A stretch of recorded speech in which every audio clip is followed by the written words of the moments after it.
2019 నుండి 24 వరకు ఈయన చేసినటువంటి పాలన మరి ఎలా ఉందంటే, మరి డిపాజిట్లు కూడా రావనో ఏమో వారి అబ్బాయిని రంగంలో దించారు 2024లో. అక్కడ కూడా తేడా పడ్డారు. ఇప్పుడు ఏమంటారంటే ఖబర్దార్ చంద్రబాబు నాయుడు గారిని అంటారు. ఇంకేంటి, చంద్రబాబు నాయుడు గారు మోడీ గారికి వంగి దండాలు పెడతా ఉన్నారా అని అంటారా? ఇప్పుడు చంద్రబాబు నాయుడు గారు జగన్మోహన్ రెడ్డి గారిని ఉద్దేశించి అన్నారు. ఎందుకు అనాల్సి వచ్చింది? గతంలో మనం చేయాల్సిన పనులన్నీ కూడా, గుడికెళ్ళి చేయాల్సిన పనులు కూడా గుడి సెట్లు వేసుకుని చేశాం కదా ఇంటి పక్కన. అలాగే గతంలో టెంకాయ కొట్టాలంటే మరి ఒకళ్ళ చేత్తో పట్టుకోవాలి కదా, రాయిని ఇట్లా చేత్తో పట్టుకుంటే ఈయన కొడతాడు కదా. మరి ఆ భక్తి ఆ భయం అంతా కూడా అధికారంలో ఉన్నప్పుడేనా? ఇప్పుడేంటి, ఇప్పుడు వంగి వంగి దండాలు పెట్టడం మొదలు పెట్టాడని చంద్రబాబు నాయుడు గారు అన్నారు.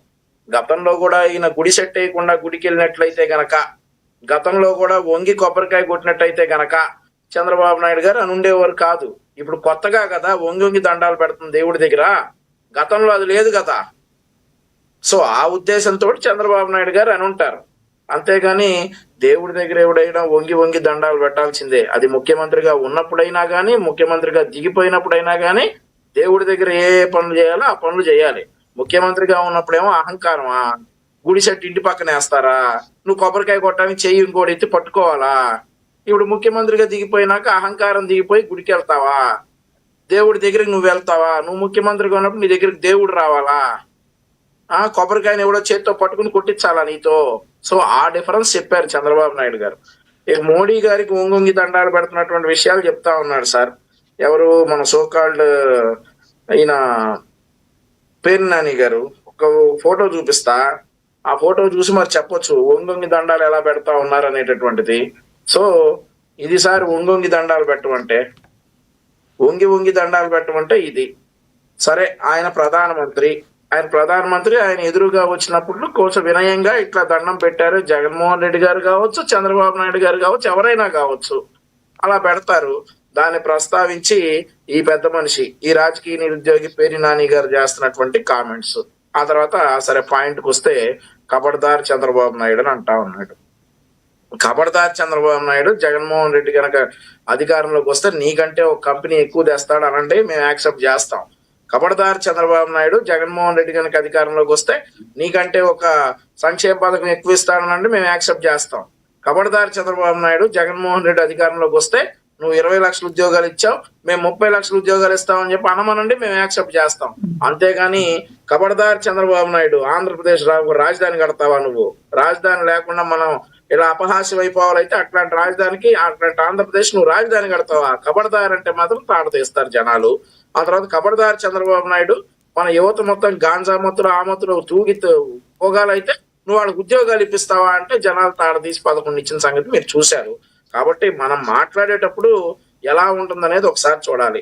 ఇక ఆ తర్వాత నాగరాజు, ఈ ఎవరైతే సిఐ నాగరాజు సస్పెండ్ అయ్యి అరెస్ట్ అయ్యి ఉన్నాడో, ఆ తర్వాత ఎవరైతే ఈయన చనిపోయి ఉన్నాడో వాళ్ళ గురించి మాట్లాడుతా, మరి మా మేనిఫెస్టోలో రజకులకి అది ఇస్తామన్నారు, ఇంకా వేరే నాయి బ్రాహ్మణులకు ఇది ఇస్తామన్నారు అని చెప్పేసి సురేష్ గారు కులాల వారీగా చెప్పారు. ఎస్ అంటాం, మేము ప్రోత్సహిస్తాం, ఆ కమ్యూనిటీలకు ఇచ్చేటటువంటి విషయాలు మేము బయటకు పెడతాం.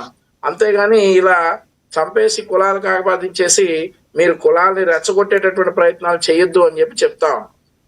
మేనిఫెస్టోలో మేము ఆ కమ్యూనిటీలకు అవి ఇస్తున్నామని చెప్తున్నాం.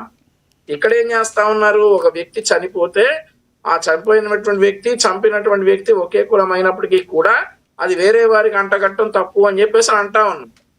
దానికి మీరు మీ ఇష్టానికి వచ్చినట్లు కులాల రంగులు పూసేసుకుని ఆ బాధితులతో భుజాల మీద తుపాకీ పెట్టి ప్రభుత్వాన్ని కాల్చేయడానికి ప్రయత్నిస్తా ఉంటే అవి మిస్ఫైర్ అయి బూమరాంగ్ అయినాయి అని చెప్పేసి చెప్పుకోవాలా. ఇంకోటి ఏంటంటే, ఈ రోజు ఈ రిమాండ్ రిపోర్ట్ అదంతా కూడా చూసిన తర్వాత ప్రభుత్వం పారదర్శకంగా ఇందులో రిమాండ్ రిపోర్ట్ వేసింది. ప్రస్తుతం ప్రాథమిక ఇన్ఫర్మేషన్ ప్రకారం నాగరాజును అరెస్ట్ చేయడం జరిగింది. ఆ తర్వాత ఇద్దరు హెడ్ కానిస్టేబుల్స్ ను కూడా విచారణకు పిలవడానికి సిద్ధమయ్యారు. మరొకటి ఏంటంటే, ఈ విషయాల్లో ఏదైతే ఈ నాగరాజు అరెస్ట్ ఉందో దాని దగ్గర నుండి ఇప్పుడు వరకు మనం రైట్ వంశీ గారు, ప్రభుత్వం నిజంగా మీరు చెప్పింది ఏదైతే ప్రభుత్వం అభివృద్ధి వైపు అడుగులు వేస్తుంటే, అభివృద్ధి వైపు ప్రజల సంక్షేమం వైపు చూస్తుంటే, నిజంగా ఇలాంటి సంఘర్షణలు జరుగుతున్నప్పుడు నిజంగా ప్రభుత్వం చేస్తుంటే ఆ ప్రభుత్వం చేసిన చర్యలు కానీ తీసుకుంటున్నవి కానీ ప్రజలకు తెలిసే అవకాశం ఉందంటారా? ప్రతిరోజు ఏదో ఒక ప్రాపగాండ జరుగుతూనే ఉంది కదా ఏపీలో. బయట రాష్ట్రాలకు ముందు అప్రతిష్ట పాలవుతామనే ఉద్దేశం ఏమైనా లేదంటారా? భయం లేదంటారా? సార్ ఒక్క విషయం సార్, ఇక్కడ ఇప్పుడు ప్రతిరోజు ఏదో ఒకటి జరుగుతానే ఉంది అని అంటే, మనం గతంలో డిఎస్సిలో కమ్మ కులం వారికి ఉద్యోగాలు వచ్చినాయి అనేటటువంటి విషయం ఒకటి చూసాం. సరే ఆ విషయంలో బాగా ట్రై చేశారు, సరే అది వర్కౌట్ అయిపోయేటప్పటికి మళ్ళీ ఇది ఒకటి దొరికిందని చెప్పి ఇటువైపుకి వచ్చారు. ఇప్పుడు దీన్ని ఈ విషయాన్ని అడ్డం పెట్టేసి ఆ బాధితుల భుజాల మీద తుపాకీ పెట్టి పవన్ కళ్యాణ్ గారిని ఏం చేయడానికి విశ్వ ప్రయత్నాలు చేసింది వైఎస్ఆర్ కాంగ్రెస్ పార్టీ. కానీ ఇక్కడ వారి తల్లి గారు ఎవరైతే ఉన్నారో విజయలక్ష్మి గారు, ముఖ్యమంత్రి గారిని కలిసిన తర్వాత మేము ముఖ్యమంత్రి గారు ఇచ్చినటువంటి మాటకి సాటిస్ఫై అయ్యాం, మాకు నమ్మకం ఉంది ప్రభుత్వం మీద, ఈ విషయంలో మాకు న్యాయం జరుగుతుంది అని చెప్పేసి ఆవిడ విజయలక్ష్మి గారు చెప్పడం, ఆ తర్వాత ముఖ్యమంత్రి గారు చెప్పినట్లుగానే సిట్ ఏర్పాటు చేయటం, ఆ సిట్ ఎంక్వైరీలో నాగరాజు అనేటటువంటి వ్యక్తిని దోషిగా తేల్చడం, అతను అరెస్ట్ చేయటం అన్ని కూడా పారదర్శకంగా జరిగాయి. ఇవన్నీ జగన్మోహన్ రెడ్డి గారు చెప్పడం వల్లనే జరిగాయి అని చెప్తున్నారు సురేష్ గారు కూడా. ఏమండి, జగన్మోహన్ రెడ్డి గారు వచ్చి ఆయన దీన్ని టేకప్ చేసిన తర్వాత బయటికి తీసుకొచ్చిన తర్వాత జరిగాయి, ఎందుకు ఇంత లేట్ అయిందని ప్రశ్నిస్తున్నారు. ఇప్పుడు సురేష్ గారు కూడా సార్, ఇక రేపు జగన్మోహన్ రెడ్డి గారు రేపు పొద్దున్నే 5:30కి బయటకు వచ్చేసి కృష్ణానది తీరాన్ని తూర్పు నుంచుని సూర్యుడే ఉదయించు అంటాడు. సూర్యుడు ఉదయిస్తాడు. జగన్మోహన్ రెడ్డి గారు చెప్పబట్టే సూర్యుడు ఉదయించినట్ట. మేము కూడా చిన్నతనంలో ఏదైనా ట్రైన్ జర్నీ చేసేటప్పుడు ఆ రైలు కరెక్ట్ గా కదిలేటప్పుడు నెడతా ఉండేవాళ్ళం. మేము నెట్టబట్టే ఆ రైలు కదిలిందని చెప్పేవాళ్ళం సార్. మేము నెట్టబట్టే ఆ రైలు కదిలితే ఈ రోజు జగన్మోహన్ రెడ్డి చెప్పబట్టే అది జరిగినట్టు. ఇది ఒక డ్యూ ప్రొసీజర్. ఆ విషయం బయట ప్రపంచానికి తెలిసిన తర్వాత ప్రభుత్వం వాళ్ళకి హామీ ఇచ్చింది, వాళ్ళ కుటుంబాన్ని కలిశారు, వారికి హామీ ఇచ్చారు. హామీ ఇచ్చినట్టుగానే ఆ సిఐని అరెస్ట్ చేయడం జరిగింది. ఈ కేసులో మిగిలిన వాళ్ళని కూడా అరెస్ట్ చేయడానికి మరి ఏదైతే సాక్ష్యాలు కావాలో ఆ సాక్ష్యాలు సేకరించేటటువంటి పనిలో ఉంది. ఇప్పుడు మనం ఒప్పుకున్నా ఒప్పుకోకపోయినా ఆ విషయం ఆ సిఐ ఒకటి వల్ల కాదు, ఆ సిఐకి సహకరించిన వారు ఎవరు ఏంటనేది కూడా దర్యాప్తులో తేలుతుంది. వీళ్ళ వాదన ఎట్లా ఉందంటే, రిమాండ్ రిపోర్ట్ వేసిన రోజే ఛార్జ్ షీట్ వేయాలన్నట్లుగా వీళ్ళ వాదన ఉంది. బాబాయ్ హత్య కేసు ఎప్పటి నుంచి నలుగుతుంది సార్? 2019 నుండి నలుగుతుంది. ఇప్పుడు వరకు రూపురేఖలు రాలా. ఈ కేసులో మాత్రం వీళ్ళకి తెల్లారేపాటికి అన్ని అయిపోవాలి. మేము ఒకటే ఆ కుటుంబానికి హామీ ఇచ్చాం, డెఫినెట్లీ దీని వెనక ఎవరైనా కానీ ఎవరిని వదిలే ప్రసక్తే లేదు, అందరినీ అరెస్ట్ చేస్తామని చెప్పేసి ఆ కుటుంబానికి హామీ ఇస్తే ఆ కుటుంబం ఆ మాటకి సాటిస్ఫై అయ్యారు. సాటిస్ఫై అయ్యాక నిన్న ప్రెస్ తోటి కూడా ముఖ్యమంత్రి గారు చెప్పినట్లే చేశారు. మిగిలిన వాళ్ళు కూడా ఈ విషయంలో అరెస్ట్ చేయాలి అని చెప్పేసి వారి కుటుంబ సభ్యులు స్టేట్మెంట్ ఇచ్చినటువంటి సందర్భం. ఇక్కడ వారందరూ సాటిస్ఫై అయ్యారు కానీ వైఎస్ఆర్ కాంగ్రెస్ పార్టీ సాటిస్ఫై అయినట్లేదు. మీకు నచ్చినట్లుగా రిమాండ్ రిపోర్ట్ ఉండదు, మీకు నచ్చినట్లుగా ఎంక్వైరీ ఉండదు, కేవలం వాస్తవాలు మాత్రమే రిమాండ్ రిపోర్ట్ లో ఉంటాయి. ఏదైతే జరిగిందో అదే ఎంక్వైరీలో తేలుస్తారు. లక్ష్మీనాథ్ గారు.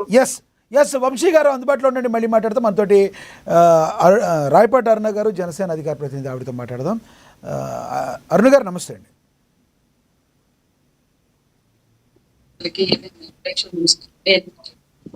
ఎస్ అరుణ ముందు ఒకసారి పేర్ని నాని గారు పవన్ కళ్యాణ్ గారిని ఉద్దేశించి నిన్న మాట్లాడారు, అది ఒకసారి బయట ప్లే అవుతుంది చూద్దాం. ఈ కార్యకర్తలందరికీ లేదా ప్రజలందరూ కూడా విజ్ఞప్తి చేసేది ఏంటంటే, మరి ప్రత్యేకించి వైఎస్ఆర్ కాంగ్రెస్ పార్టీ కార్యకర్తలకే చెప్తాను, పవన్ కళ్యాణ్ గారు ఎంత దిగజారి ఎన్ని నీచపు మాటలు మాట్లాడినా ఎవరూ కూడా మీరు స్పందించబాకండి. అతను కావాలని ఉద్దేశపూర్వకంగా మనని రెచ్చగొట్టి తిట్టించుకుని, ఎందుకంటే